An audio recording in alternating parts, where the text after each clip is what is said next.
President John F. Kennedy's all-too-brief life was documented like none before in photos that helped build the image of a young leader with more than a touch of glamour. This year, to mark the 100th anniversary of his birth, many of these images are being shown in an exhibition now touring the country, which just opened here in New York. Ask not what your country can do for you. Ask what you can do for your country.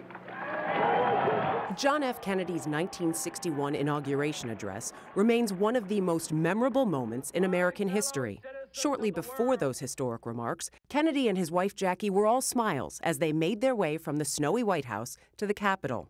This picture is part of a new exhibit at the New York Historical Society Museum, showing Kennedy's public and private moments. What you see in this exhibit is not JFK as a politician, not JFK winning an election or making a point in Congress or giving a speech, but you see him as a father. Eunice, grandmother, my mother. Stephen Kennedy Smith Jr. is a cousin of the 35th president and co-author of JFK, A Vision for America, which includes everything from drafts of speeches to over 500 photographs of Kennedy.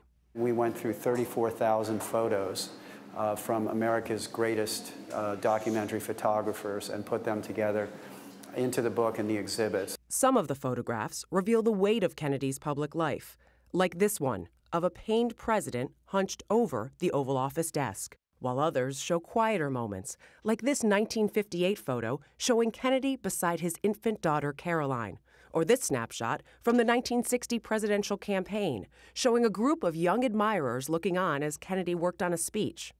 It also covers the devastation following Kennedy's assassination, capturing a glimpse of Jackie on the day of her husband's state funeral. A hope is that visitors will come away with new insight into one of the most captivating presidents in history. I want them to be intrigued, I want them to be inspired, I want them to be curious, and I want them to read John F. Kennedy's words. And that's really the whole point of this project. Now, the exhibit opened yesterday in New York. It's also running at the Smithsonian Art Museum until September 7th, here through January 7th.